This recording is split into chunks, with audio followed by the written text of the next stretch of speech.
उत्तराखंड के मुख्यमंत्री आज हरिद्वार दौरे पर रहे, जहां वो सबसे पहले हरिद्वार के भीमगोड़ा के पास स्थित कृष्ण कृपा धाम में आरएसएस के पूर्व सह कार्यवाहक मदन दास की श्रद्धांजलि सभा में प्रतिभाग करने पहुंचे। इस दौरान मुख्यमंत्री पुष्कर सिंह धामी ने कहा कि आज ऐसे महामना मदन दास जी का हम सबको छोड़कर चले जाना हमारे लिए बल्कि पूरे राष्ट्र के लिए एक अपूर्ण क्षति है। मुख्यमंत्री पुष्कर सिंह धामी ने कहा कि मुझे आज भी याद है कि किस तरह से मदन दास सबको एक साथ लेकर कार्य किया करते थे और जो भी जिम्मेदारी उन्हें दी गई उन्होंने उसे बखूबी निभाया, चाहे विद्यार्थी परिषद में युवाओं को एकत्र कर आगे बढ़ाने का हो या फिर संघ के लिए लोगों के प्रति राष्ट्र प्रेम जगाना। सभी कार्य मदन दास जी ने बखूबी निभाए। आज मदन दास जी हम सबके बीच नहीं है, लेकिन उनके विचार और उनसे जुड़ी यादें आज भी हम सब में जीवित है। वहीं इस दौरान कैबिनेट मंत्री सतपाल महाराज ने कहा कि आज पूजनीय मदन दास जी को नम आंखों से श्रद्धांजलि दी गई और यहाँ से सीख ली गई कि महापुरुषों के द्वारा दिखाए गए रास्ते और उनके आचरण से सीख लेकर चलना चाहिए। बहुत सारे जो महान जैसे हमारे मदन दास थे, उन्होंने हम सब लोगों के लिए बहुत सारी प्रेरणाएं और बहुत सारा पद तय किया, वो छोड़ के गए कि जिन्होंने अपना प्रत्येक क्षण और प्रत्येक पद केवल और केवल राष्ट्र को समर्पित किया, भारत मां को समर्पित किया।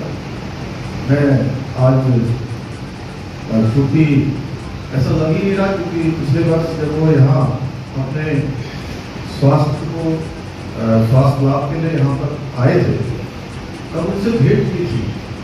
बहुत ज़्यादा शारीरिक रूप से सक्षम नहीं होते हुए भी उस प्रकार का आत्मीय स्नेह उनका था, वो बार बार आंखों में याद आता है।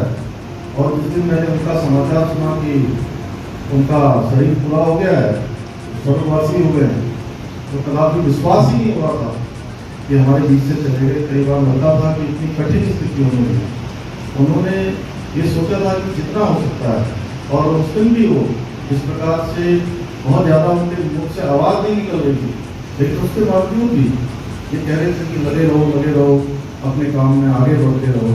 उनका यही एक मंत्र था जो हम सब लोगों ने चरैवेती के रूप में अपनाया है, उसको हमेशा मजबूत करने का काम उन्होंने किया है। मैं आज इस अवसर पर भगवान से प्रार्थना करूँगा कि भगवान उनको अपने श्री चरणों में स्थान दे और उनके इतने सारे कार्यकर्ता जो जिनका निर्माण उन्होंने अपने कालखंड में किया है, अपने समाज जीवन में जो उन्होंने योगदान दिया है, उन सभी को भगवान इस जो दुख का है निश्चित रूप से सभी को पीड़ा होगी। उनके जाने से एक बड़ा स्थान जो अपूर्णीय है, जिसको भरना वो खाली हुआ है, भगवान उनको अपने चरणों में स्थान दे और उन सभी को, सभी कार्यकर्ता को इस दुख को सहने की शक्ति प्रदान करे। ओम शांति, ओम शांति, ओम शांति।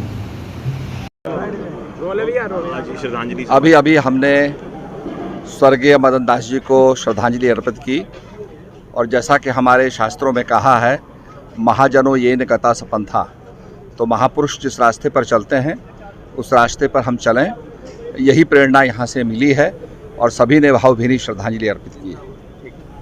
संगठित करने का काम किया। अखिल भारतीय विद्यार्थी परिषद के राष्ट्रीय महामंत्री संगठन बनने के बाद और फिर संघ के योजना से संघ के अपने सहसर कार्यवाह रहे और पूरे जिंदगी भर उन्होंने राष्ट्र और राष्ट्र तेरा वैभव अमर रहे माँ, मैं दिन 4 रहूँ, इस प्रेरणा को लेते हुए उन्होंने सब हिंदुओं को एकत्रित किया, देश को एकत्रित किया, देशवासियों को एकत्रित किया। वो आज हमारे बीच में नहीं है। निश्चित रूप से मैं उनको नमन कर रहा हूँ और भगवान से प्रार्थना कर रहा हूँ कि ऐसे संत, ऐसे दिव्यात्मा निश्चित रूप से दोबारा फिर हमारी धरती पे आएँ, क्योंकि ऐसे जो युग पुरुष हैं उनके नाते आज हमारा देश आगे भी बढ़ रहा है। मार्गदर्शक चले गए हैं, एक बड़ी क्षति है, क्या है, कितनी बड़ी क्षति मानते हैं? पूर्ण रूप से हमारे लिए बहुत बड़ी क्षति है, देशवासियों के लिए बड़ी क्षति है, पूरे समाज के लिए बहुत बड़ी क्षति है।